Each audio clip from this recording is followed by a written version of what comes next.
আসসালামু আলাইকুম।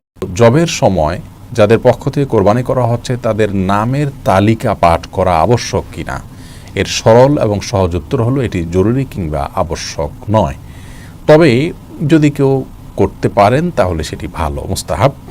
সহিহ মুসলিমের হাদিসে বর্ণিত হয়েছে, রাসূল করিম সাল্লাল্লাহু আলাইহি সাল্লাম তার কোরবানি পশু জবাই করার সময় বলেছিলেন, বিসমিল্লাহ আল্লাহুম্মা তাকাব্বালহু মিন মুহাম্মদ ওয়া মিন আলি মুহাম্মদ ওয়া মিন উম্মতি মুহাম্মদ, যার অর্থ হলো, আল্লাহ আমি আপনার নামে এটি জবাই করা শুরু করছি, আপনি এটাকে কবুল করুন মুহাম্মদের পক্ষ থেকে, তার পরিবারের তরফ থেকে, তার উম্মতের তরফ থেকে। এই জন্য কোরবানি যাদের পক্ষ থেকে করা হচ্ছে জবের আগে তাদের নামগুলো উল্লেখ করে, নাম পাশাপাশি বাবার নাম এভাবে যদি উল্লেখ করা হয় অমুকের সন্তান অমুক, এরকমভাবে সবার নাম উল্লেখ করে যদি বলা হয় আল্লাহ সবার তরফ থেকে আপনি কোরবানি কবুল করেন, এরপরে ছুরি চালনা করা হয়, এটি মুস্তাহাব, এটি উত্তম, জরুরি বা আবশ্যক কোনো বিষয় নয়।